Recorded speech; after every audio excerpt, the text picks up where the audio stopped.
From the dawn of history, man has reported visitors from other planets. In ancient societies, they were feared. In pagan societies, they were revered as gods. But in modern times, we've tried to ignore them. Do they continue their visits? Have they reached out to us?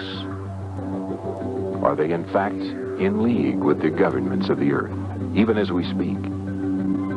These questions and more will be answered on Volume 1 of UFO Investigations, The Cover-Up. And now your hosts, True Hawkins and Joan Piercy. Hello, we're UFO Investigations. I'm True Hawkins, and this is Research Associate Jody Piercy. Hello. Our continuing job is to bring information to you from recently acquired government documents acquired through the Freedom of Information Act and information from civilian investigators. It's our continuing goal to compile and bring you information as it becomes available. Now, this first video report will serve as a rather broad overview and history of investigations starting right after World War II.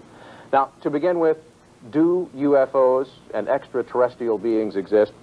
Lear's not the only one formerly with the government intelligence community.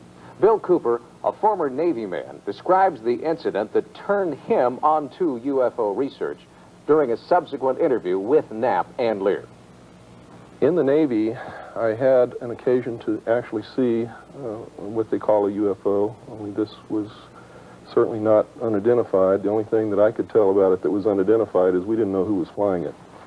I was on a submarine on the surface between Pearl Harbor and the Portland, Oregon, Seattle, Washington area. What did it look like? What did you see? It was a huge, absolutely, without a doubt, metal machine which had been built by someone somewhere, came up out of the water, tumbled end over end, and went up into the clouds. It was low cloud cover that day.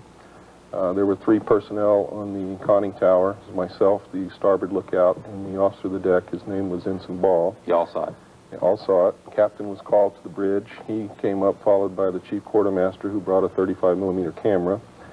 The craft, or another craft that looked exactly like it, came back down out of the clouds, again, tumbling end over end, went into the water. And the whole thing was incredible. I was absolutely stunned. But it was obvious that it was metal, it was a machine, it did not glow like the normal accounts of... meteors or something like that? No.